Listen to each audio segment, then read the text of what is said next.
UGC के नए regulation पर सुप्रीम कोर्ट ने रोक लगा दी है। सुप्रीम कोर्ट ने साफ कहा है कि जो नया रेगुलेशन है उसमें कुछ भी स्पष्ट नहीं है, जिससे देश में भ्रम की स्थिति पैदा हो सकती है। सुप्रीम कोर्ट की अगली सुनवाई 19 मार्च को होनी है।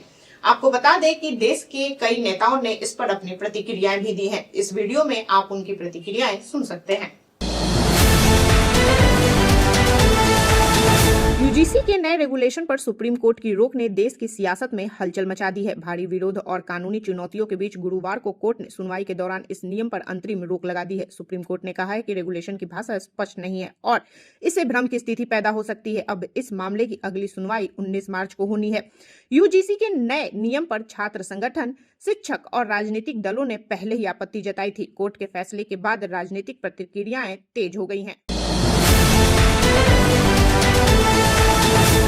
यूजीसी मामले पे सुप्रीम कोर्ट ने रोक लगा दिया। न्यायालय का आदेश है। सरकार क्या कर रहे हो? सरकार जो है, जब न्यायालय का कोई आदेश हो गया तो उस पर कार्रवाई करेगी। यूजीसी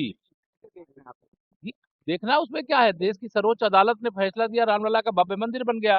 देश की सर्वोच्च अदालत का जो भी आदेश होगा वो तो खुशी की बात है। देखिए, जिस दिन से यूजीसी लागू हुआ उसी दिन से मैं कह रहा था ना कि सुप्रीम कोर्ट का दरवाजा खुला है, आप जाओ, न्याय मिलेगा।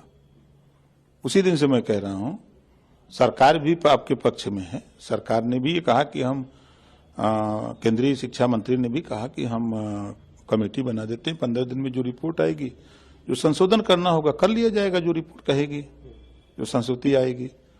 और सुप्रीम कोर्ट ने तो मैं तो उसी दिन से कह रहा हूं कि आप सुप्रीम कोर्ट जाओ, दरवाजा खुला, न्याय मिलेगा।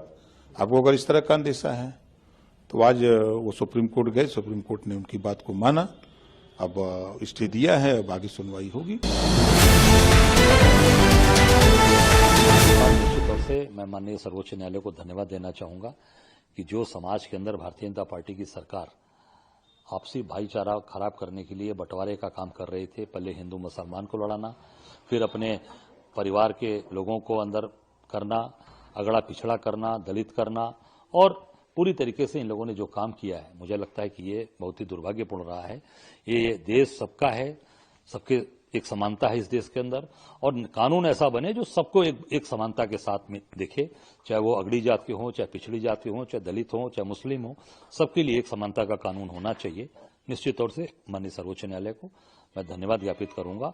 और निश्चित न्यायपालिका, मैंने पहले भी कहा था कि न्यायपालिका इस पर न्याय करेगी, और जो भारतीय जनता पार्टी की जो सोच थी, जो मोदी जी ने जिस तरीके से बंटवारे का काम किया था, माननीय सर्वोच्च न्यायालय ने उसको रोक लगाई।